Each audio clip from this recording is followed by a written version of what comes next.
Hello, welcome to the Introduction to PHP Programming course.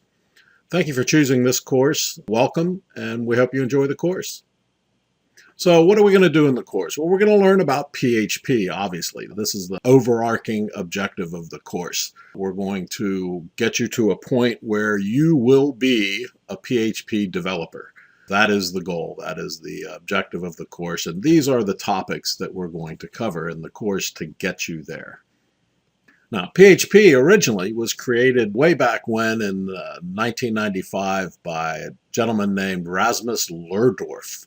And when he created the language, he wrote it for maintaining his personal web page, his home page, when the internet was just born in 1995. And since then, the language has morphed and grown and evolved and has become, if not the most popular language, certainly one of the most popular languages supporting dynamic, interactive website construction. But PHP, let's remember, is a server-side language. It is not a language for directly developing front ends. The code that we write in PHP is executed on the server that delivers the web pages to the client browser. And PHP is part of what's commonly referred to as the LAMP stack. This is a very popular collection of technologies for internet development that includes Linux, Apache web server, MySQL for the database backend, and PHP for the programming language on the server side. And with PHP, we can do all sorts of things because we have on the server side access to all of the information that we might possibly need to interact dynamically with a user, to build web pages that provide information that we're storing about a user or about our products or about our company. On our database, on our server side, we have access, again, to everything that we might need to create these compelling websites.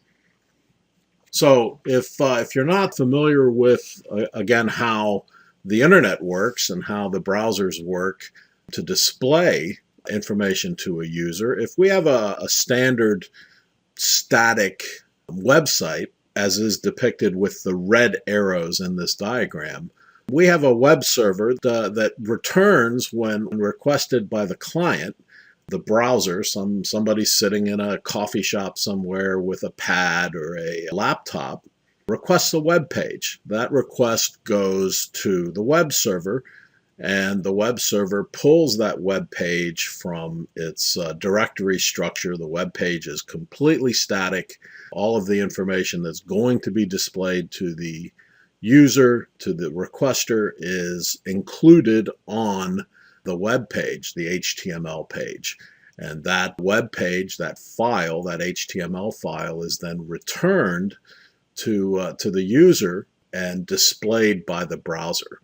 So we don't have a chance in this scenario to interact with the information that we're passing back to the user because it's all already included on the file, on the HTML file that's on the server. In contrast to that, with PHP-enabled web pages, when a user requests an HTML file, a website file from our server then reads or interprets the PHP code that's embedded within our HTML files, does something. It may request data from a file on the server. It may request data from a database. It may dynamically create the HTML that is then passed back to the client browser for display on their computer. So again, the differences here are that with PHP-enabled websites, we are able to dynamically create content for the user in real time as the user is making the requests from our website versus static HTML presentation, which does not allow us to create any kind of dynamic content. Well, like any programming language, PHP has certain rules for how we write code that can be interpreted by the PHP preprocessor on our server. Those rules, and any rules for a programming language, are referred to as the syntax of the programming language. And PHP didn't reinvent the wheel. I think that the language was very well constructed because it inherited many of the features of other very popular programming languages like C++ and C and Java and so on. And like those languages, one of the most important characteristics of the PHP language is how it ends or terminates a statement. And just like C++ and C and Java and the others, when we want to tell the PHP preprocessor that this is the end of a statement, we must end that statement with a semicolon. And as a beginner, you should expect that this is probably going to be the most common error that you're going to encounter while you're writing PHP code, is remembering to put that semicolon at the end of a statement. PHP preprocessor is pretty forgiving about providing decent error messages to point you to that forgotten semicolon. Well, like other programming languages, PHP has a set of special words. In the syntax of the language, we have these key words, these special words that have a meaning to the language. They have some kind of defined behavior the language expects from when we use these keywords.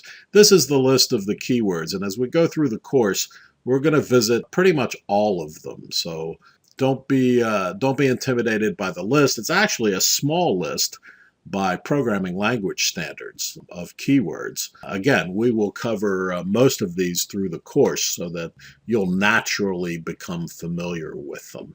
So the PHP language, again, is a way to embed dynamic content or interactive content within an HTML page so that the user gets a more dynamic experience from a website. Well, because the PHP code is embedded within HTML code, we need a way to identify the PHP code for our web server, for the PHP preprocessor on the web server, to recognize the PHP code and execute it and provide the content to the user's web browser in the form of an HTML page, because in the end, the user browser really only understands HTML. So the embedded PHP is never seen by the user. It's converted by our PHP preprocessor, and when it's passed to the user's computer and displayed on the browser, the only thing the user sees is HTML. And this is quite a contrast to some of the other scripting languages that provide dynamic content in websites, because, for example, JavaScript is actually embedded within the HTML and therefore can be seen by the user in the HTML source code on the browser side, on their side of the transaction. So again, we need this PHP tag to embed our code within the HTML, and that PHP tag is as it's seen here. It's a less than sign, question mark, PHP to identify that it's PHP code scripting, and then to end that tag, it's a question mark greater than sign. The short form, and there is a short form, eliminates the PHP letters. This is not considered best practice because some of the preprocessors may not recognize the short form, so it may limit portability of the code. So we try not to use the short form. It's 3 keystrokes, so just include the PHP within the beginning tag. So not to spend too much time talking and not getting into what we're all here for, and that is learning PHP, we're going to start with a very simple program, and this is the Hello World program. And Hello World is the quintessential I'm learning a new language kind of a program. Way back prior to even the C programming language, the myth is that Kernighan used a sample program with the B programming language, again, the predecessor to C. And that simple program to demonstrate the B programming language was to print Hello World. And so ever since then, anyone that's learning a new language, anyone that's teaching a new language, generally starts out demonstrating basic syntax of the language with the Hello World program. So here it is in PHP. Again, this would be embedded within an HTML document. So within an HTML document body tag, we have this PHP code snippet, this piece of script. And you'll notice again the beginning tag that identifies for the preprocessor that this is PHP code, that this is the beginning of a PHP code section.